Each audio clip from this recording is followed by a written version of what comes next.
Welcome to Bonnie's Eye on Theatre. And today I'm going to be speaking with, and I'm telling you, everybody, I'm going to be upfront with you. Jarius and I have been practicing his name, okay, the whole time. Jarius Miquel Cliett. Five stars. Thank Five you, thank you, stars. thank There you, we thank go. you. 5 stars. I appreciate it. Jarius is one of the stars of Book of Mormon, which is coming to the CIBC Theatre here in Chicago, October 14th through the 19th. Jarius, how are you? I'm good. I'm good. I'm excited to be returning to Chicago. The last time we were there, I can't remember what I know it wasn't the Cadillac, but we were at another theater the last time I was there. Hmm. And I just had a good time. Chicago is just. I remember the first time I went, I actually got to see Maxwell at the Chicago Theater. This was back in 2018. I drove from Joliet. I was on tour at the time, my first tour. Drove from Joliet to Chicago to see Maxwell. He And gives a great show. he does. And I just was like, also, I'm in Chicago. Like, oh my God. No, so I'm excited to be back and just bring the show back to the audience and everything. So really excited. Can't wait. Now, tell us about the Book of Mormon. I know that it was created, I think, in 2011, and I think it was Yeah. that far back. And Yeah. Because I was in high school during that time. I was in high school. okay, make me old. Okay, will you do that? Let's do that. Just throw it in my face. I'm Okay. sorry. But what has made it, well, tell us about it first, and then I Yeah. want to know what do you think is it's made its longevity?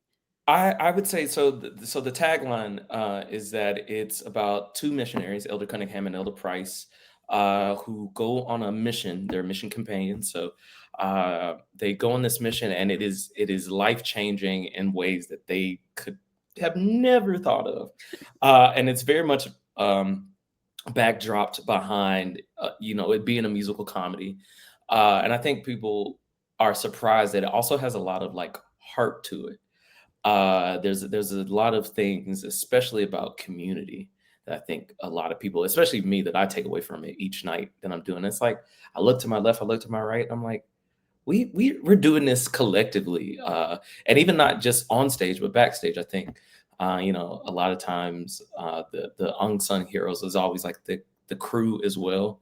And I always they've been going very very hard and putting it together, especially with a lot of our one night engagements. They're traveling a lot sooner than we are, or they're there a lot sooner than we are. And so any chance I've been getting is like, hey, I appreciate you. I know you're tired. I know, but that's like the community of it all. It's not just the people you see on stage; it's also the people you see behind the stage. And so we all do this together to bring a show that is all parts funny, all parts good music, because people are singing, and just the real message is about community and finding community amongst the people that you're surrounded with. And what role do you play? So I play Mafala Hatimbi. I am the village leader, but I'm also the father of Nabalungi, played by Charity. And so that's been an interesting one. So when I started with the tour originally back in 22, I played a different character, and so now I've shifted from ensemble to principal. And so finding this new character in a show that I've done for at one point for a year and a half, almost 2 years, and switching from a different vantage point has been really, really interesting and fun. And finding those levels to what it's like being a father. I was like, I haven't gotten that point yet. I am currently still in my Uncle Jay phase. And so, but I was telling somebody at another interview, one thing that I've been able to do is pull from my own personal life. So my dad is, ex-military. He's this kind of like real chill, low key kind of, but he is funny when he wants to be. And I'm like, hold on, what happened to? Wait a minute. When did you become funny? And so finding those levels where I interject that into it, where I can be very serious and but also I can be very lighthearted and comforting. So that's been very fun to kind of play with and sometimes even finding nuances like on a day to day, like how that looks and feels, and how the audience responds to something. One night may change the next night. Mhm. It's live theater, it's really fun. So no, but I've enjoyed. I've been playing it since May. Mhm. So yeah, so it's been a nice little ride so far. So what did your parents, speaking of parents, what did your parents think about you going into this field? And were they supportive of you early on? They were. I'm very much very headstrong and very much the child of watch me do it kind of thing. I've always been a fan of tell me not to do something, I'm gonna show you. Oh, I can do it. Trust me. But no, my parents have always been very supportive. Any route that I wanted to take, they kind of went with me. Uh, Especially when I laid out the plan. Hey, I'm gonna do this, this, this, and this, and this is how I'm gonna accomplish it. And everything. So I think my mom was a little taken aback because I decided to go into my undergrad in a different area than I was originally planning to. Mhm. So my senior year in high school, I was doing a magnet program, and then I decided, to the advice of some mentors and advisors, to go for vocal performance. And so I went from almost doing mechanical engineering to now going into vocal performance. And my mom was like, "Wait a minute, wait. We just did Johns Hopkins robotics. We just did Georgia Tech civil engineering like camp, and now you telling me you want to like you just going completely." I was like, they just said to go what your passion is, and this is my passion. This is. And so she went with me, and so from Alabama to then getting my master's at Georgia State, and all along the lines, I've had people send me care packages and gas cards and Aw. food stuff, and and even my dad, he'll see something. He's like, I don't know if you send me like casting notices or something if he comes across them. I'm like, I appreciated that. I got an agent. We're good. I think we're good, but I do appreciate the energy. But no, my family, they showed up and showed out when we did the show in Atlanta. That Tuesday, our first show on Tuesday, there were like 50 family and friends who came that Oh. first night out. And both of my grandmothers on both sides, my mom and my dad, they got to come to the show at one point, and I got to take them on stage, and they're like in their 80s and Oh. 90s. So, and then my dad, he and I share the same initials. So I was joking with him when we were on stage taking pictures. I was like, "See that? We got two JMCs on the stage." And so he just kind of laughed and whatnot. But that's kind of why it's enjoyable, because we have moments like that, and I get to bring something to my home and to my family and be like, and that very much was a love letter to them. And I talked about in a lot of interviews that me coming home to do the show was very much a gratitude thing of thank you. You raised me, the city raised me, y'all raised me, and I look at what you've been able to bring forth. So it's been a good ride. Well, theater is supposed to be colorless. Hmm. However, with the name Book of Mormon, you would probably think that people of color, Black people especially, would not think that they could relate to it. Yeah. Can we? I would say I the musical, yeah, I can't speak much to the religion itself.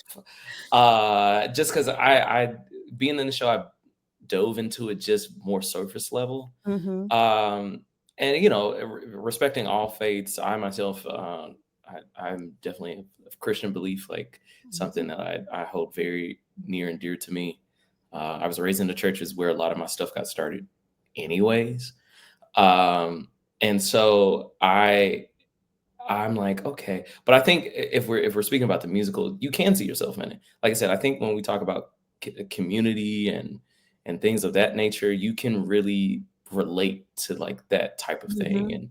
Mhm. And like I said, even as a character has a daughter, the elements of like letting go at a certain point to let somebody foster their own path and grow into something that you may be hesitant on, so like I said, I'm pulling from my own life. Like I'm pretty sure my parents are like, you want to do what?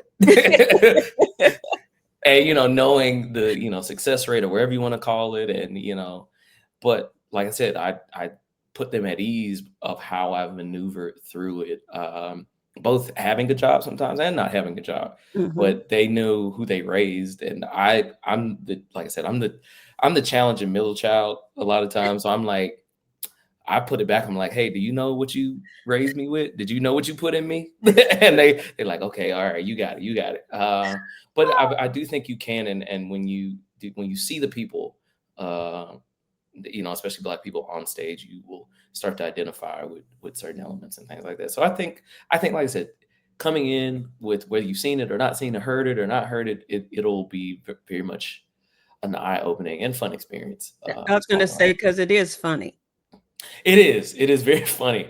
And like I said, I think just finding those new nuances and new ways of telling certain lines or saying certain things is always fun. I'm like, okay, let me see how I can find a new vein of this thing that I said 2 nights ago in this city and whatnot, how it relates to this city. And so it's always fun. Having a live audience is nothing like it. I can't tell you, like, and the things or the mishaps that have happened every once in a while that you just, it's like, dang, that really that happened, where you got the whole crew backstage like, oh my God, what did you say? I was like, I couldn't tell you. I lost it. So those are fun moments. I had one a couple weeks ago, and I was just like, y'all, I couldn't tell you what I said. And I appreciate Charity for getting a brother out, because I was like, help, help. You see the fear in my L's, please help. No, but no, I think a lot of people would be surprised what they find within the show that they can leave with and take into kind of their everyday lives. Well, what are you looking forward to coming to Chicago? I'm looking forward to, I'm a foodie, so I'm always on the hunt for food. And some of us, we were talking about it. I personally, I don't eat beef or pork anymore, so I can't enjoy deep dish like I used to at one point. But there is a ramen spot that I've been trying to remember that I went to back in, this was like 2018, and I just remember they play 90s R&B, which was like really chill, and it was near the movie theater in some, I can't think of the complex, but I remember it's like near the water. That's about all I can remember. So I'm like, let me figure out if it's in a story somewhere. But I am looking forward to just kind of walking around. I remember the last time I was there, like just kind of walking around downtown Chicago, Primark. I'm definitely hitting up the amount of clothes that I got the last time I was there was kind of crazy. I had to ship some stuff home. Yeah, I think I love when anytime I get to go to like a big city like Chicago or something like that, and just really get into the culture, find some new things that maybe I didn't discover the last time I was there, and try something new that I didn't get to try or something like that. But also being in the CBIC, the last time I was in the theater, we were in town that same time, and it was Easter, and that night we had off. So I went to go see Norm Lewis in a Soldier's Play, which I never seen Norm live. So that was a treat to be that close and seeing a wonderful play that he was leading, and the cast was amazing. So getting to step foot where Norm Lewis has stepped, kind of mind blowing. Because he's definitely one of those vocal people that I'm always like looking to him. Brian Stokes Mitchell, those kind of people are like people I'm like, y'all are the example of versatility. So I love kind of that nice little moment of being in the place that somebody of that caliber has also stepped and really taken it in. So yeah. Well, Chicago has really become we've always been a theater town, but with Broadway in Chicago bringing these wonderful productions in, it's even, I mean, it's amazing. And especially since we've become the city that a lot of productions hit before they even go to New York, to try out. Because Chicago audiences are pretty cool. We're gonna tell you what we think about it. Look, I know. I was I was jokingly telling somebody, I was like, oh, so one thing that's on my bucket list. So I have this list of things to do in my 30s that I wanted to try, and various things I've been checking off every once in a while. One of them was stand-up comedy, and somebody was like, well, why you don't try it in Chicago? I was like, I don't want that smoke if I'm bad. Two places I'm not trying out, no first time comedy, Chicago and Detroit. I need to try a little bit. Let me build up, because y'all, I was like, they will definitely tell me if I'm But that's what you want. You want authentic experiences with people being very real, because then you know where you can go with it. Mhm. So no, but no, I think that's the one thing I can definitely agree with. It's they gonna let you know. So I appreciate it. Well, Jarius, we want to invite everybody to come out and see the Book of Mormon. It's at the CIBC Theatre, and it's only going to be here from October 14th through the 19th. So I want Mm, you to go to BroadwayInChicago.com today and get your yes. tickets, because if nothing else, you got to go and see Jarius, because he is just, Oh, I know, I just love you. You're thank just you. amazing. Thank you. Okay. Well, everybody, we want you to keep your eye to the sky. This is Bonnie's Eye on Theater. Mm.